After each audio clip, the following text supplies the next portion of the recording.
ఈరోజు దేవుని వాగ్దానము. ఆయనతో సహవాసము చేసిన ఎడల నీకు సమాధానము కలుగును. దేవునితో సహవాసం చేస్తే మన జీవితంలో మేలు కలుగుతుందంట, సమాధానం కలుగుతుందంట.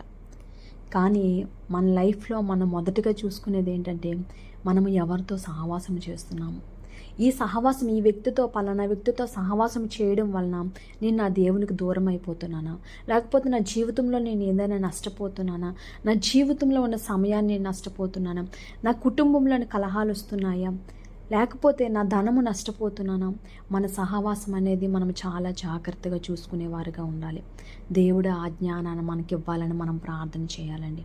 మనము అందుకే మనుషులతో కాదు, కానీ మనము దేవాతి దేవునితోనే సహవాసం చేసేవారుగా ఉండాలండి. ఆయనతో సహవాసం చేస్తుంట మనకి హృదయంలో సమాధానం కలుగుతుందంట. ఆయనతో సహవాసం చేస్తుంట మనకి మేలు కలుగుతుందంట. ఆయనతో సహవాసం చేస్తే సమాజంలో మనకు ఒక మంచి గుర్తింపు దేవుడిస్తాడు. ఆయనతో సహవాసం చేస్తే ఆయన ఉన్నతంగా మనల్ని నిలవబెడతాడు.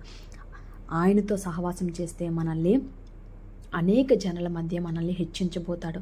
ఆయనతో మనం సహవాసం చేస్తే దేవుడు గొప్ప సాక్ష్యాన్ని మనకిస్తాడు.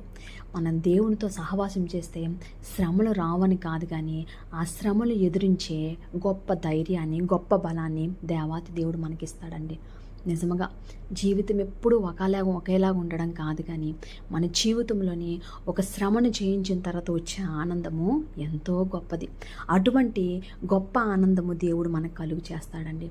ఈ యొక్క కొద్ది మాటలను దేవుడు మన జీవితంలో నెరవేర్చి దీవించి ఆశీర్వదించును గాక. ఆమేన్.